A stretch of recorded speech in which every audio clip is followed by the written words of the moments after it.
आप देख रहे हैं संथाल हूल एक्सप्रेस, शोषण के खिलाफ बुलंद आवाज। तो हम अपने घोषणा पत्र को घोषणा पत्र नहीं बल्कि हम लोग उसको संकल्प पत्र कहते हैं। बाकी दल का तो आप सब देखते होंगे, घोषणा कर देता है सिर्फ घोषणा के लिए, लेकिन उसको पूरा नहीं करता है। भारतीय जनता पार्टी जो घोषणा पत्र जारी करती है तो उसको हम लोग घोषणा पत्र ही नहीं बल्कि उसको हम लोग संकल्प पत्र मानते हैं। भाई हमारा संकल्प है वो, और उस संकल्प के साथ ही हम जनता के बीच जाते हैं चुनाव के मैदान में और सत्ता में सरकार में आते हैं, तो फिर उन कामों को हम पूरा करते हैं। ये भारतीय जनता पार्टी का ट्रैक रिकॉर्ड भी है। आप भी केंद्र सरकार के आप सब लोग योजनाओं को देखते हैं, तो इसलिए हम सब लोगों ने तय किया है, क्योंकि हम इतना बड़ा चुनाव के अखाड़े में जाने वाले हैं जनता के बीच, तो उसके घोषणा पत्र, तो हम सब लोगों ने तय किया है कि जनता के बीच जा करके उनसे हमें सुझाव लेना, यानी जनता की समस्या क्या है, वो हमसे क्या उम्मीद करती है सरकार से, सरकार बनने वाली सरकार से, तो हम लोग उस आधार पर उनके सुझावों को एकत्र कर फिर उसको हम लोग क्या कहते हैं घोषणा पत्र तैयार करेगी, और जो समिति है उसमें से, क्योंकि इसमें हम सब लोगों की कोशिश रहेगी कि भाई अधिक से अधिक लोगों की भागीदारी हो सके। जब तक अधिक लोग सहभाग नहीं होंगे, एक एक मंडल, एक एक पंचायत, तब तक कि हम नहीं समझ पाएंगे कि वहां की क्या समस्या है, लोग क्या सोचते हैं। और इस अभियान में के माध्यम से पार्टी चाहती कि झारखंड के जो विधानसभा चुनाव का जो संकल्प पत्र हम लोग जारी करेंगे, वो जनता के सुझावों को हम लोग उसमें समाहित करेंगे और उन सुझावों के आधार पर ही घोषणा पत्र तैयार होगा, ताकि घोषणा पत्र जन भावनाओं के अनुरूप,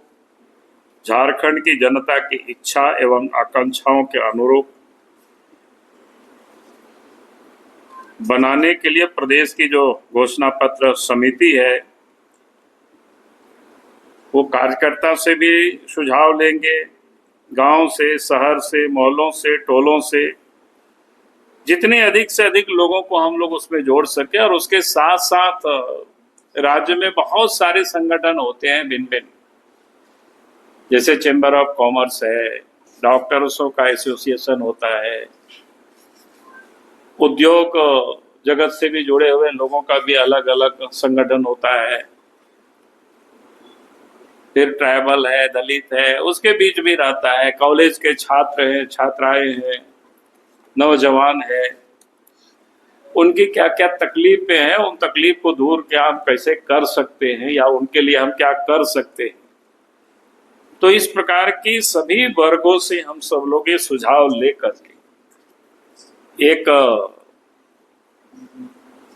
झारखंड की पार्टी की ही नहीं बल्कि झारखंड की जनता का वो घोषणा पत्र होगा। पार्टी का सिर्फ उसमें संकल्प रहेगा कि हम पार्टी के या सरकार बनेगी तो संकल्प को हम सब लोग पूरा करेंगे। उसके लिए समिति प्रमंडल स्तर पर भी जाएगी, झारखंड के जो महत्वपूर्ण जिला है जहां पर कुछ कुछ जगहों से लोगों को बुला करके उन लोगों से मिलना, उससे जानकारी लेना, यानी उन सारे चीजों को समाहित करना। तो ये कुल मिलाकर के व्यापक जिसको कहते हैं कि चर्चा करके लोगों से विषय वस्तु लेकर के एक घोषणा पत्र तैयार करना, ये पार्टी की ओर से यह तय हुआ है। और कोशिश हम सब लोग करेंगे कि कम से कम पूरा प्रदेश में कोई भी वर्ग, कोई भी क्षेत्र नहीं छूटे जो उस घोषणा पत्र में समाहित ना हो पाए। तो इस प्रकार की हम सब लोगों ने पूरा तय किया है। तो हमें लगा कि आपको मैं संक्षिप्त में अपनी ओर से कह रहा हूँ, फिर थोड़ा हम चाहेंगे कि हमारे जो संयोजक है, राजमहल से विधायक है श्री आनंद ओझा जी, तो इन्होंने होमवर्क भी किया है और एक दो बैठकें भी हो चुकी है इस पर। लेकिन अब फील्ड की ओर लोग जाएंगे, कुछ तकनीकी पहलू है, विषय है, तो हम आनंद जी से कहेंगे कि भाई आप थोड़ा